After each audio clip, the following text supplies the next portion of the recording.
Hello dear friends, welcome to my YouTube channel Archu's world. आणि मी आज तुम्हाला दाखवणार आहे काकडीचे थालीपीठ.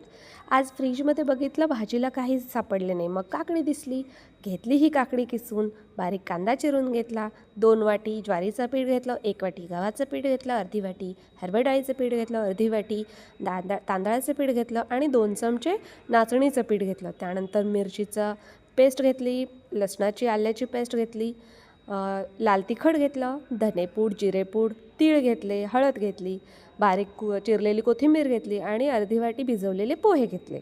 आणि हे मिश्रण घट्ट असं मळून घेतलं. फार पाण्याचा वापर करायचा नाही, कारण काकडीला ना नंतर पाणी सुटतं. मग ते कणिक अशी मऊ होऊन गेली की थालीपीठ थापायला त्रास होतो. तर असं हे घट्ट असं कणिक मळून घ्यायचं आणि मळून ठेवायचं नाही. जसं की आपण चपातीची कणिक ठेवतो असं ठेवायचं नाही, लगेच करायला घ्यायचं, कारण याला पाणी सुटतं. तर हे हाताला तेल लावून घेतलं आणि एका प्लॅस्टिकच्या पिशवीवरती, मी तर तेलाचीच पिशवी वापरली होती आतल्या बाजूची, आणि याच्यावरती हाताला तेल लावून हे थालीपीठ थापून घेतले. तर आजचा मेनू थालीपीठाचा होता, जो की अचानक प्लॅन ठरला होता. पण फक्त थालीपीठावर नाही ना भागत. मग काय केलं, माझ्याकडे थोडेसे हरभरे होते भिजवलेले. मग मी भात फोडणी टाकला, तांदळाची फोडणी दिली एका साईडला. आणि आजचा मेनू होता थालीपीठ, दही, मसाले भात आणि हां, आमच्या यांनी जिलेबी देखील आणली होती.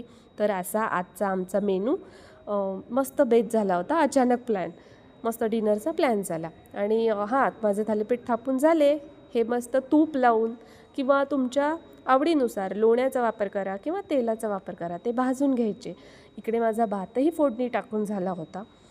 बहुतेक तिखट झालेला आहे, पण छान सुगंध वास आलेला होता. तर मी असंच पातेल्यामध्ये भात करते, कारण आमच्याकडे कुकरमधला भात फारसा आवडत नाही. तर हे थालीपीठ आणि आजचा मसाले भात, हा बेत तुम्हाला कसा वाटला कमेंट करून नक्की सांगा. माझ्या मुलींना तर हा खूप आवडला होता.